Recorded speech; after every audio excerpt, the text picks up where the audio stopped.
donkey because this topic is very tough to talk about using the scientifically and biblically accurate terminology.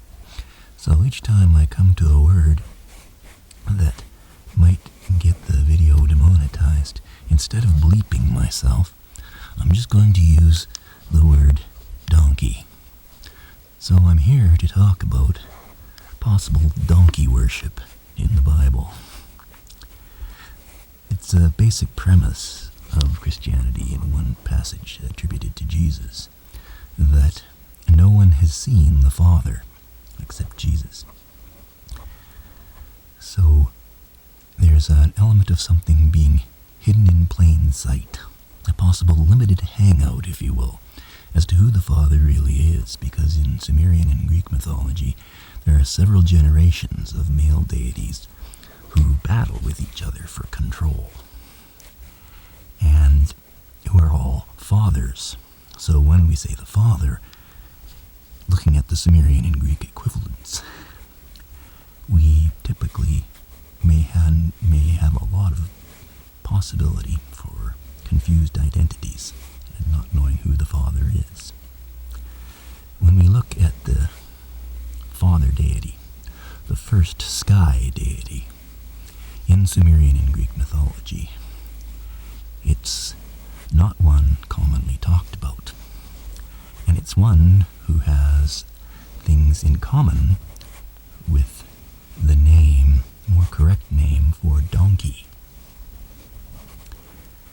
In Sumerian mythology, Anu is the father, sky god, from whom all later generations of God's power derive. Similarly, in Greek mythology, there's another deity with the letters Anu in the center of his name, Uranos in Greek, which sounds a little bit silly when you translate it into English. It's the next planet out after Saturn in the solar system. And this poses a lot of problems using the actual name, because people either giggle and laugh and write everything off as a joke, or they simply don't take it very seriously. But when the central question of your mythology is who's your daddy, you should take it seriously. There are several hints in the Old Testament that the deity forbidden for worship by Yahweh might be, or Jehovah might be, a version of this previous generation of sky god, because he says, have no other gods before me. Now, if before meant as an ancestor, an earlier generation, that would mean that Jehovah has taken his power from a previous ancestor, God.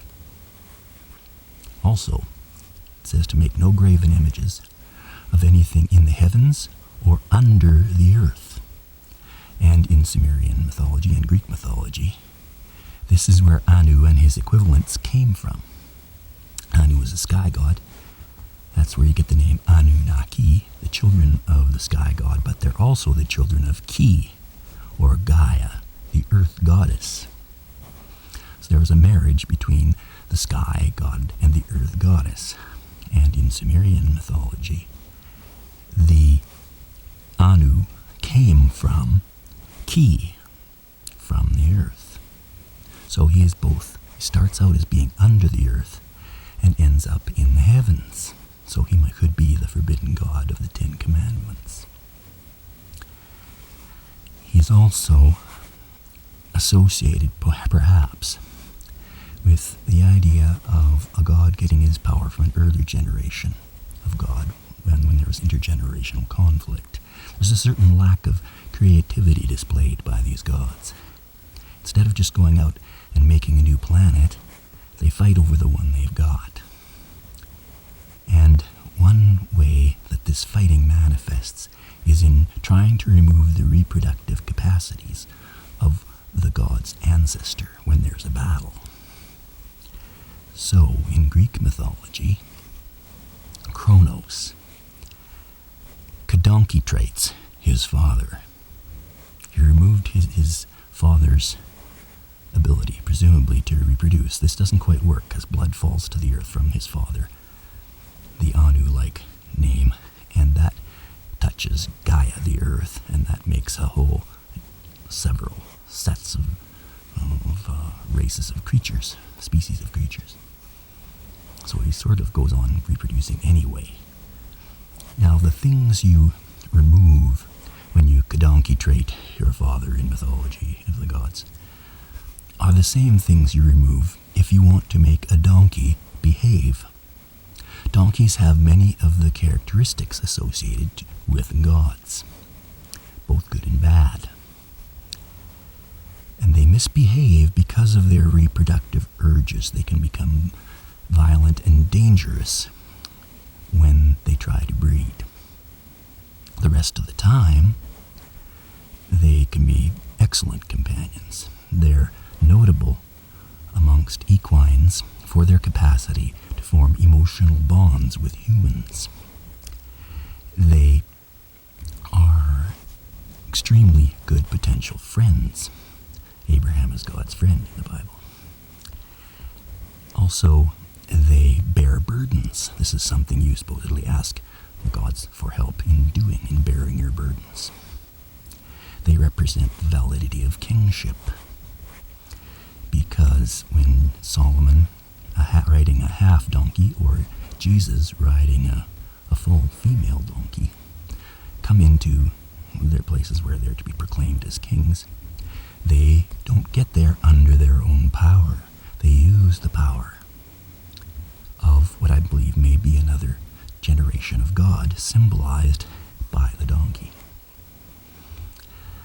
Donkeys also are potential lovers. There's one passage where Jerusalem's infidelity to God by going after other lovers of other faiths is discussed in terms of the spectacular endowments of donkeys. Relative to the rest of their body, they have, the male ones, have a part that's very large, even in comparison to horses. So they represent prowess, reproductive prowess in that way. They also, when they're not being jealous about who is being worshipped in their stead, potentially limitless affection sponges, as far as I've read in a description of people who raise donkeys. They can soak up all the affection you can possibly give them, much like a god being worshipped. They are also symbolic parents. Female donkeys will adopt people, and they will herd them and guard them as if they were their own children.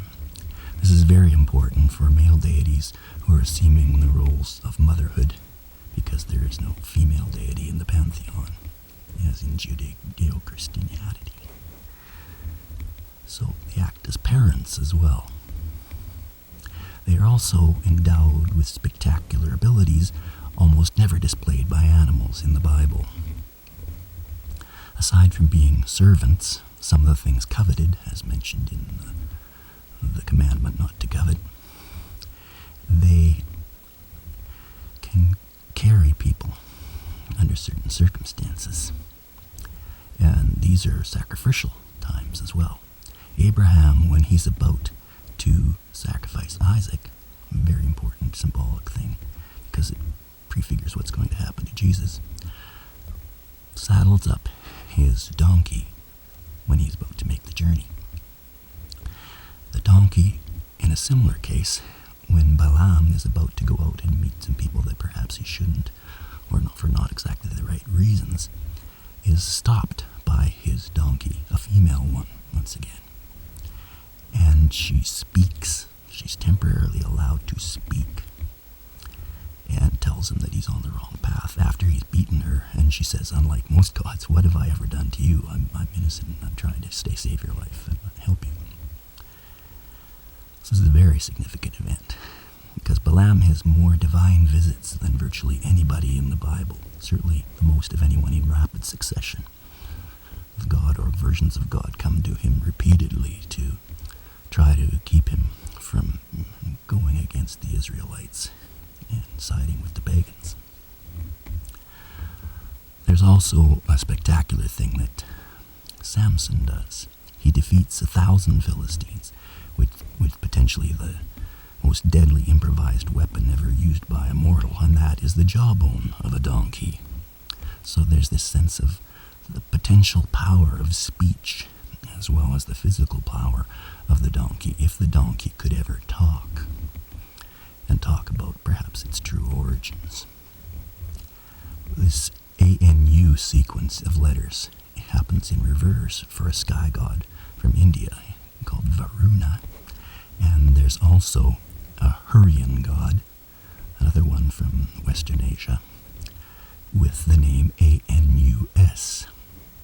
So there are various associations with the donkey part of the anatomy, and when someone proclaims their fitness to rule as a king, they do so by sitting. They sit above those they rule. So Jesus and Solomon come in sitting. And Jehovah is described as sitting above the circle of the world. Circle is a Latin word, ring, which is annus, which is virtually the same word as Anu or Uranus.